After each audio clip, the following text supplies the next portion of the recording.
more about that in a minute.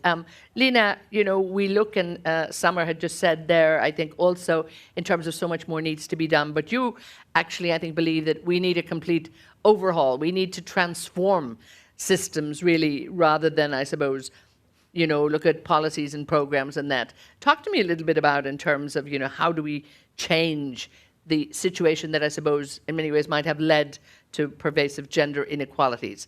Where does that start?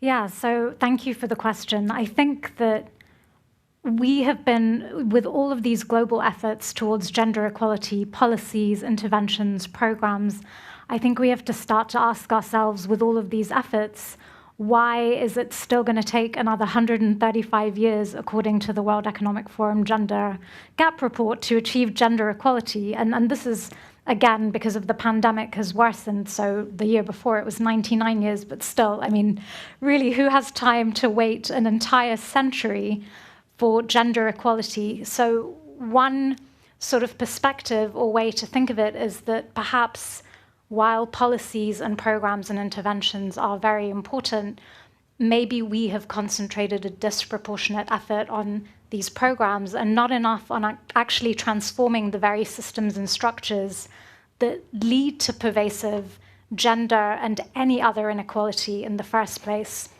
So if we're taking a systems thinking approach to inclusive development, I think we need to look beyond only inclusive access and inclusive participation, and we need to find the leverage points or the acupuncture points in a system where one small change can make a huge shift in everything.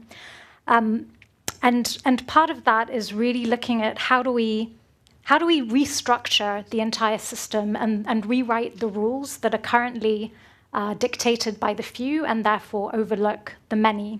And I'll just end with a quote that I love by Buckminster Fuller, who's an American innovator and polymath, where it's not just about fighting the existing reality, but it's about building new models that make the old obsolete. And that's what I think we need to do more of in terms of system transformation. Lena, let me bring you in here. Everybody can talk on this, don't worry, please, please. But, when we look at education, I mean, surely education can help in terms of equality and empowerment. But is this good enough? And just keep it in the, educational sort of focus for the moment. Yeah. First of all, I really love this feminist foreign policy. Yes. I've never heard that before. So I want to maybe offer another perspective on education, and maybe I'll frame it with a confession or something that I struggle with, which is every time I have to make the business case for diversity and inclusion, I feel very conflicted. Because on the one hand, yes, diversity and inclusion does add trillions to the economy. It does increase shareholder value. It does increase innovation. But it's also a moral imperative, and we're not making the business case for men. So why should we be having to make the business case for gender or any kind of equality?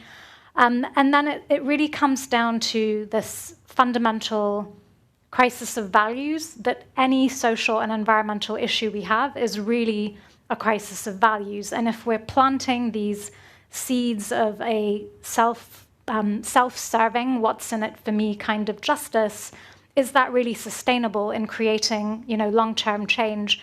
So when it comes to education, I think it's equally important to not just upskill and think about 21st century skills, but also 21st century values.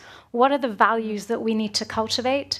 And in the education systems, where over a generation we can see this shift where inequality is no longer present. Just hope for the future. What do we all do, and what can we all do to actually take action and make things better? So I think the systems transformation, building the new models, 21st century values and not only 21st century skills. So being the change, not just doing the change. And finally, we can't talk about empowering women without talking about redistributing power and not just wealth and economic resources. And power doesn't just mean leadership positions, because you can be a minister or a CEO and still lack power. So I like that word, give power back, take power from the empowerment.